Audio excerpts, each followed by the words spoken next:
Olá, primeiro ano. Eu sou o professor Vinícius, professor de Biologia da Rede Estadual de Ensino. E estou como professor do programa Se Liga Educação. Estou aqui hoje para lançar para vocês uma série de vídeos que vão ser divulgados semanalmente, às segundas-feiras, no meu canal do YouTube, com a correção das atividades dos planos de ensino tutorado, dos PET, onde essa semana irei corrigir, na verdade, a semana um, as atividades da semana um. Vocês viram na aula comigo, no Se Liga de Educação, sobre a composição química dos seres vivos, onde falamos um pouco sobre, do que somos feitos, da nossa constituição básica de qualquer ser vivo, e damos prioridade aos compostos inorgânicos, onde falamos da água e dos sais minerais. Então, as atividades do PET dessa semana, iremos corrigir questões relacionadas ao assunto que tratamos na aula, que foram a água e os sais minerais. Então, você, que é meu aluno da Escola Estadual Nova Aparecida, você vai acompanhar comigo, então, as correções, onde vamos fazer uma forma, de acompanhamento, mesmo que de longe, quero estar próximo a você nesse momento de estudo. E para você que não é meu aluno, pode acompanhar no canal as correções também e tirar dúvidas. Sempre, claro, com o seu professor e, caso preferir, também pode tirar comigo. Mas o seu professor vai estar lá para te auxiliar nesse momento. Então vamos lá. Primeira questão. Fala, há mais de 2000 anos, quando não se contava com os conhecimentos atuais sobre o surgimento da vida e da composição química dos organismos, o filósofo grego Tales de Mileto afirmou que a água é a origem de todas as coisas vivas. Em 1913, o bioquímico Lawrence disse que a água é a substância mais adequada para sustentar a vida. Então, através dessa afirmação, temos então 4 perguntas. A. Que evidência você apontaria para justificar, então, as afirmações de Tales e de Laurasse? Então, vamos lá, gente. Essa, então, é uma resposta pessoal, tá? Ela, igual está perguntando qual evidência você apontaria, mas aqui a gente dá para trabalhar, a gente ter noções sobre o que a sua resposta vai conter. Quando a gente fala, então, de Tales, estamos falando de Tales, filosofia, Tales matemática, teorema de Tales, Tales na filosofia.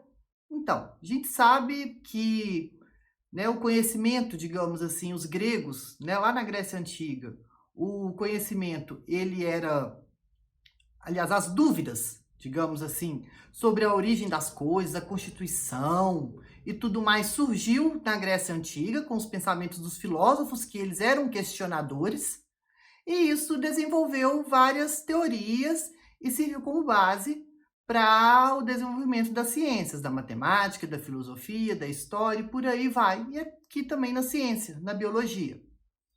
Quando então falamos de Tales de Mileto, Tales ele tentava explicar, ele queria saber a constituição, a origem das coisas, Então, essa afirmação, gente, ela vai ter que passar, você vai ter que conter na sua resposta, qual evidência teria para estar falando, então, que o que Tales falou e Laurasse?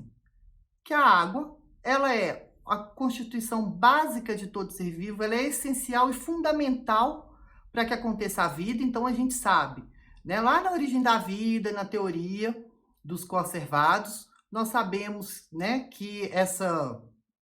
que a vida, digamos assim, ela surgiu na água e que todos os seres vivos necessitam de água para a sobrevivência.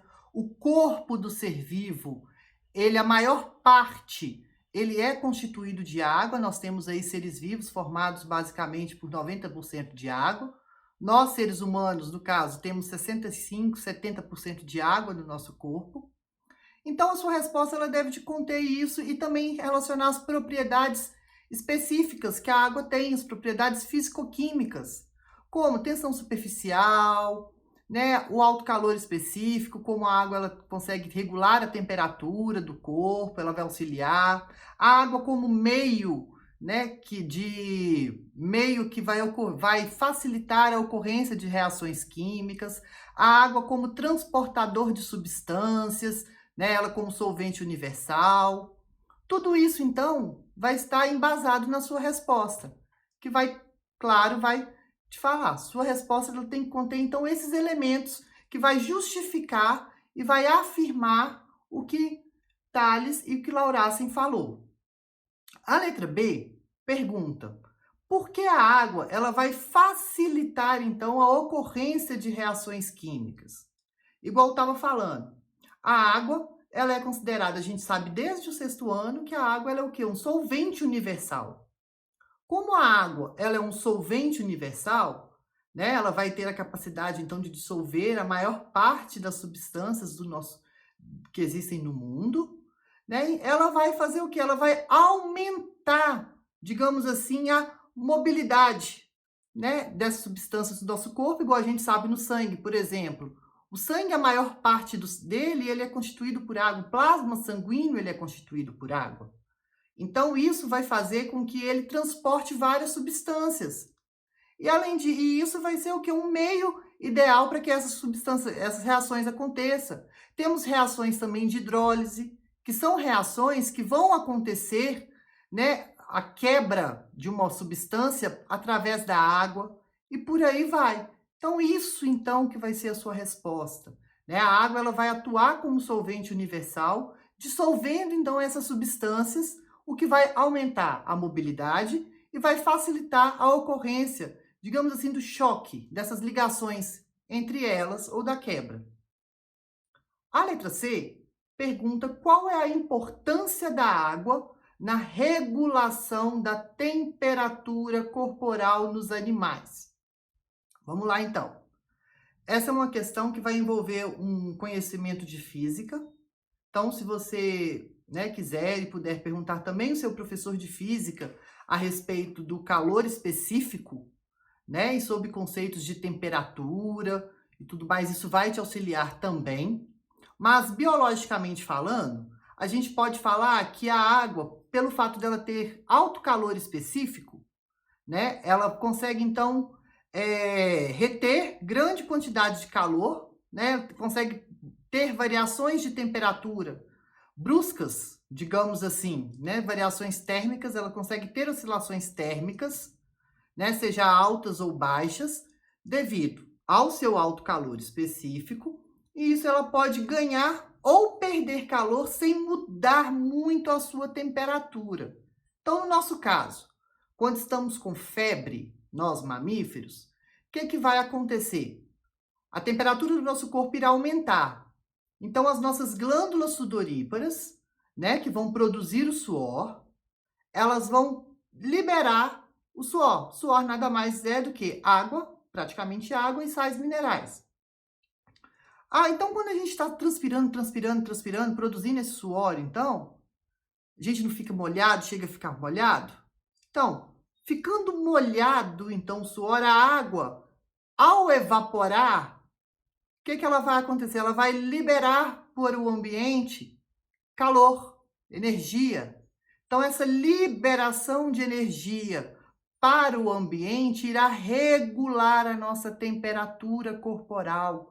A transpiração, quando perde calor, o corpo perde calor através da transpiração também, é isso que vai estar regulando a nossa temperatura corporal, né? Pelo fato da água evaporar, na evaporação, ela vai liberar calor, ela vai ceder calor para o ambiente, tá? Isso, então, é que vai ser a água atuando como regulador da temperatura corporal. Na questão D, tá lá, pesquise e responda. Por que a desidratação pode representar um grave risco para a vida das pessoas? Né? Então, você vai pesquisar aí. Isso é uma resposta pessoal, mas você vai ter que, né, sua resposta ela vai ter que conter informações relacionadas à redução do volume, né, do sangue no nosso corpo. Igual eu falei, o sangue ele é constituído basicamente né? O plasma sanguíneo, ele é constituído, maior parte dele, por água. Então, se eu tenho uma desidratação, eu tenho falta de água no meu corpo, eu posso ter problemas e consequências mais sérias em relação ao fluxo e ao volume de sangue do nosso corpo e, consequentemente, ao transporte de substâncias, levando a uma desnutrição, ou até mesmo, né, liberando, quando o sangue vai transportar substâncias como o oxigênio, que é responsável, né, que a gente necessita, que as hemácias vão fazer esse transporte, ou até mesmo também de outros nutrientes que vão ser lá dissolvidos, vão estar presentes na corrente sanguínea, e até mesmo na eliminação de resíduos, como é o caso do gás carbônico na hora das trocas gasosas. Isso tudo, então, a desidratação, ela vai trazer esses malefícios para a gente, tá? Então, essa resposta, ela tem que conter esses argumentos. Qualquer dúvida, argumento contrário que esteja, traz para a gente, comenta aqui que a gente discute. Então, a outra questão é a questão 5, que está relacionada com esse assunto. É uma questão do Enem. A água é um dos componentes mais importantes das células. A tabela a seguir mostra como a quantidade de água varia em seres humanos, dependendo do tipo de célula. Em média, a água corresponde a 70% da composição química de um indivíduo normal. Então, eu tenho lá vários tecidos e a porcentagem de água. Então, eu tenho tecido nervoso, a substância cinzenta, substância branca, medula óssea, tecido conjuntivo, tecido adiposo, hemácias e o osso sem a medula. E essas quantidades de água, respectivamente, 85%, 70%, 75%, 60%, 15%, 65% e 20%. Pergunta: durante uma biópsia, foi isolada uma amostra de tecido para análise em um laboratório. Enquanto intacta, essa amostra, ela pesava 200 miligramas. Após a secagem em uma estufa, quando se retirou toda a água, a amostra passou a pesar 80 miligramas. Baseado na tabela, pode-se afirmar que essa é uma amostra de qual tecido é essa amostra? Quem assistiu a minha aula lá no Se Liga da Educação, viu que eu corrigi essa questão lá. Mas quem não assistiu, vamos corrigir aqui. Então, é o seguinte, essa é uma questão que vai envolver matemática, matemática, um conhecimento mais matemático, digamos assim, do que biológico, do que de biologia. Então, vamos calcular, tá? Não precisa de ter medo, que isso é tranquilo. Se a gente pegar, então, por exemplo, o peso total das amostras, eu falo, então, que ela pesava o quê? 200 miligramas, né? Depois que eu sequei ela, que ocorreu a desidratação, ela perdeu toda a água. Então, o que eu tenho restante, que vai equivaler aos 120 miligramas, vai ser o quê? Simplesmente tudo menos água. Então, eu posso fazer da seguinte forma, regrinha de 3. Pego, então, 200 miligramas, equivale aos 100% da célula. O que sobrou é o 120, que vai equivaler a quantos por cento? X. Esses 80 miligramas aí que eu tenho de 200 menos 120 vai ser o quê? A quantidade de água do meu corpo. Então, eu faço a continha bonitinha lá, vou saber que, continha está aqui, isso. Vou saber, então, que essa amostra, ela pesa o quê? 60%. Ou seja, ela perdeu, né? Então, eu tenho 60% de quantidade de água no meu corpo. Essa amostra, então, equivale a uma amostra de tecido conjuntivo. Se ela tivesse perdido outra quantidade de água, eu faria os cálculos e viria qual a porcentagem que ela iria perder e que seria a resposta correta. Vamos lá, então. Atividade 8. A osteoporose é uma doença que acomete principalmente as mulheres após os 50 anos de idade. Caracteriza-se pela perda de tecido ósseo, o que pode levar a fraturas. Nesse contexto, considere as afirmações embaixo. Então, são feitas 3 afirmações. 1. A ingestão de alimentos como leite e derivados associada à atividade física é importante na prevenção da doença. Verdadeiro ou falso? Sim, verdadeiro. Né? A ingestão de alimentos, como leite e derivados, que vão ceder cálcio ao nosso corpo, vão ser fonte de cálcio, e o cálcio vai auxiliar na constituição dos ossos, e associada à prática, né, de atividade física, sim, ela vai ser como forma de prevenção da doença. 2. A exposição moderada ao sol aumenta a síntese de vitamina D, responsável pela fixação do cálcio no tecido ósseo. Verdadeiro, a gente sabe que a nossa vitamina D, ela vai ser estimulada a produção através da exposição nossa ao sol. Verdade. 3. Essa doença pode ocorrer em casos em que a ingestão de cálcio é deficiente, o que provoca a retirada desse alimento da matriz do tecido ósseo. Verdadeiro. Se eu tenho uma dieta deficiente em cálcio, onde que eu tenho fonte de cálcio no meu corpo? Ossos, principalmente, mas tem nos dentes também, mas os ossos. O meu corpo, então, ele vai retirar cálcio do osso para fazer, por exemplo, contração muscular que vai ser necessária. Né? Então, vai retirar, os ossos vão ficar mais frágeis, vai ter a perda, então, desse tecido ósseo, né? Da resistência dele. Com isso, você vai ter, então, poderá vir a ter a osteoporose. Seu osso vai ficar, digamos, vai ficar mais fraco. Então, está correta. Então, vamos lá. Com isso, então, assinale. A, se todas estiverem corretas. B, somente 1 e 3 forem corretas. C, somente 2 e 3 forem corretas. D, somente 1 e 2 forem corretas. Ou E, somente 1 for correta. Resposta certa é a letra A, todas estão corretas. Nessas questões, gente, onde tem que analisar, eu gosto muito de fazer isso. Eu vou lendo e analisando para não perder informações. E aí depois eu vou lá e vejo se a minha análise foi correta ou não. Atividade 15, da Universidade Federal de Juiz de Fora. Você já deve ter observado um inseto caminhando pela superfície da água de uma lagoa. A propriedade da água que permite que a pata do inseto não rompa a camada de água vai ser, essa é muito fácil, né, gente?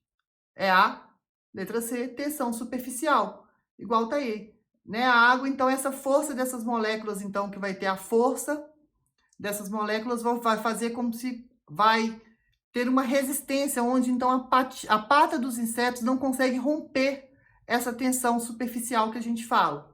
Então, letra C. Questão 19, nossa última questão. Tá? Tem duas questões 19 lá, gente. Não é a primeira, não. É a segunda 19. Da Universidade Federal do Espírito Santo. Sir Richard Francis Burton, famoso explorador inglês, meu inglês é ótimo, né? Em 1869, publicou um livro sobre as suas viagens pelo Brasil. No Rio Salgado, que deságua na margem direita do Rio São Francisco, ele observou a presença de coqueiros, Cocos nucifera. Essas árvores existem em abundância na costa do Rio de Janeiro ao Pará. Normalmente, não frutificam nas regiões interioranas. Ali, no Rio Salgado, a distância ao Atlântico era de 350 milhas em linha reta.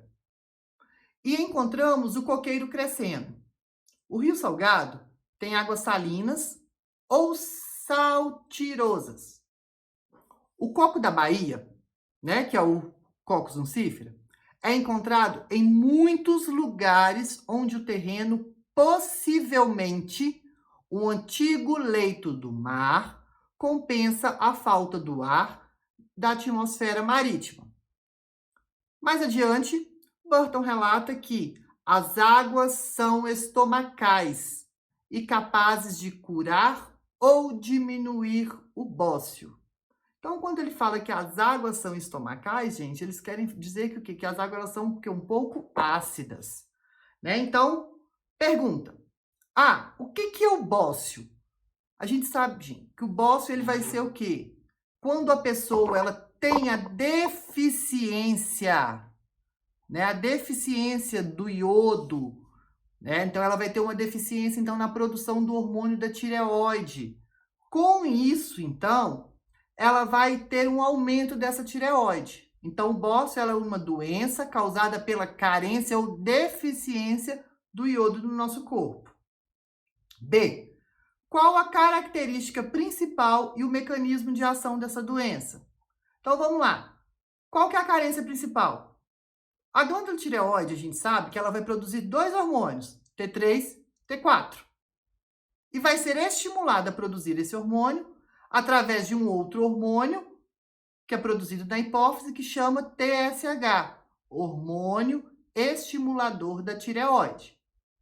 Quando, então, esse hormônio estimulador da tireoide estimula, age na tireoide, estimulando a produção desses dois hormônios, T3 e T4. Esses dois hormônios, a base dele é o iodo. Ele tem que ter iodo em sua constituição. Se eu tenho uma deficiência do iodo, eu não consigo produzir T3 e T4. Com isso, o que vai acontecer? A minha tireoide ela vai aumentar de tamanho. Aumentou de tamanho, aí vai dar o bócio, é o papo mesmo. Aumentou de tamanho com a seguinte finalidade: vou aumentar de tamanho para aumentar a minha superfície. Aumentando a minha superfície, eu vou conseguir captar mais iodo e, consequentemente, produzir os meus hormônios. Com isso, então, né, ela vai ser o quê? Principal característica vai ser pelo aumento e pela diminuição, né, das produções de T3 e T4.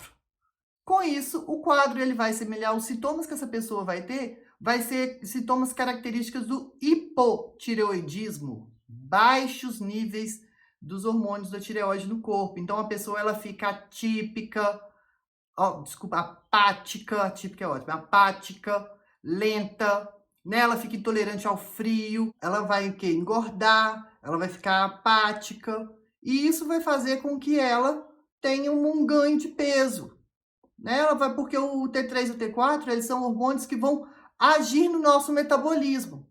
Mesmo caso a pessoa ela tenha uma hipertireoidismo, né? Tem o hipertireoidismo, que é o excesso da produção dos hormônios T3 e T4 no corpo, ela vai ter o seu metabolismo acelerado. Já quando eu tenho uma redução, eu vou ter o quê? Uma redução nesse metabolismo, tá? Vamos lá. C. Possivelmente, que substância estava presente nas águas dessa região do Rio São Francisco que ajudaria na cura do bócio?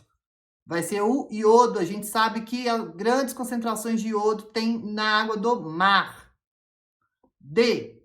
Do ponto de vista ecológico, como explicar por que a distribuição do coco da Bahia no interior está restrita a antigos leitos de mares? Por quê, gente? Acabei de falar. O iodo ele vai estar presente em grandes quantidades na água do mar. Por isso que a gente compra sal iodado, né? O sal iodado, que a gente não tem o hábito, por exemplo, de consumir muitos peixes e frutos do mar, que é uma fonte de iodo natural. Indústrias colocaram iodo no sal de cozinha como fonte da gente consumir. Como então esses cocos, eles são de regiões litorâneas, igual ele afirmou lá, que o coco da Bahia no interior está restrita a regiões onde antigamente eram o quê? Leitos de mares, ou seja, a salinidade ali presente então na areia vai possuir iodo. E, consequentemente, a gente pode, né, levar a crer que o coco ele precisa do iodo para o seu desenvolvimento.